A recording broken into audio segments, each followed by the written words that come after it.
Day 40, verses 56 to 58, the strength of inner balance. Namaste and welcome to Gita 360. In the previous verse, Krishna described the first sign of a person with steady wisdom, one who finds contentment within and is no longer constantly driven by desire. In verses 56 to 58, he goes deeper and describes how such a person moves through life. One whose mind remains undisturbed amidst misery nor elated in pleasure, and who is free from attachment, fear, and anger, is called a sage of steady wisdom. We all know what it feels like to be shaken by emotions.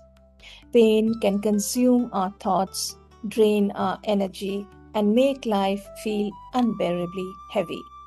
Similarly, pleasure pulls us in and we dwell in it. We begin to cling to beautiful moments, hoping they will stay exactly as they are. It's the same for all powerful emotions: fear, anger, disappointment, attachment, etc. Attachment makes us hold tightly. Fear makes us anxious about losing what we hold. Anger or disappointment arise when life does not go the way we want. This is the emotional cycle that governs most of us throughout our life. This verse describes a person who has found freedom from this inner chain. They are not governed by emotions. There is a space within them that is untouched by these transient waves of emotions. They feel deeply, but they do not let the feelings consume them. That kind of strength is emotional maturity in its highest form. One who remains unattached under all conditions and is neither delighted by good fortune nor dejected by tribulation, he is a sage with perfect knowledge. The only thing constant in life is change. Some days bring success, warmth, and joy. Other days carry disappointment, rejection, or loss. Most of us rise and fall with these moments. We celebrate intensely when life goes our way, and we sink when it does not.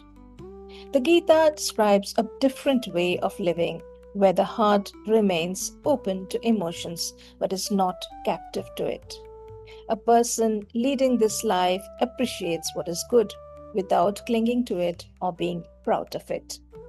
They face difficulties without bitterness, without wondering, why me? They do not hand over the steering wheel of their life to every event that comes their way. They are the drivers of their own lives. This creates a stability in their hearts, an ability to remain grounded while their lives move through both sunshine and storm. One who is able to withdraw the senses from sense objects, just as a tortoise withdraws its limbs into its shell, is firmly fixed in perfect consciousness. The imagery is vivid: a tortoise withdrawing into a shell. When a tortoise senses danger or risks, it does not fight with the world. It simply withdraws into itself and waits for the storm to pass. That's probably why in ancient times tortoises used to be associated with wisdom. On the other hand, for us humans, our senses constantly pull us outward, and not just when we sense danger.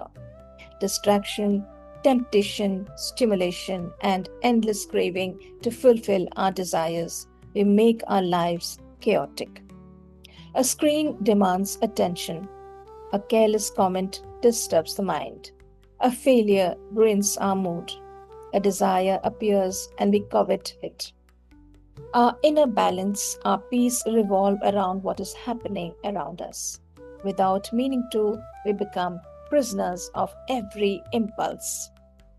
The Gita speaks of a person who has developed the ability to step back, to not react instantly, to not chase every craving, to not give every outside influence power over their inner state. This is mastery. It's controlling your indriya, your senses, and mastery creates freedom. Think about how easily we get disturbed. A harsh word from someone close can stay with us for days. A small setback at work or home can shape how we see ourselves. One moment of praise can lift our mood, while one criticism can quietly wound our confidence. And then there are the endless pulls of daily life: notifications, comparisons, distractions, temptations, habits that slowly begin to control our attention. We often believe freedom means being able to do whatever we want. But the Gita offers another understanding. Freedom is when our peace is no longer controlled by whatever happens around us. Imagine what life would feel like if every passing event did not enter so deeply into your mind. If joy could be enjoyed without fear of losing it. If pain could be felt without becoming your identity. If temptation could arise without dragging you away. That is true inner strength, and that is freedom. Thought of the day: the world will continue to test our mind in countless ways. The real question is whether every wave outside must create a storm within. So ask yourself today, what am I holding so tightly that it creates fear or anger within me? What would it be like if I let go of that? Thank you for joining me on Gita 360. May you grow into a strength that is calm, rooted, and deeply your own. A strength that allows you to feel life fully without being carried away by every passing wave.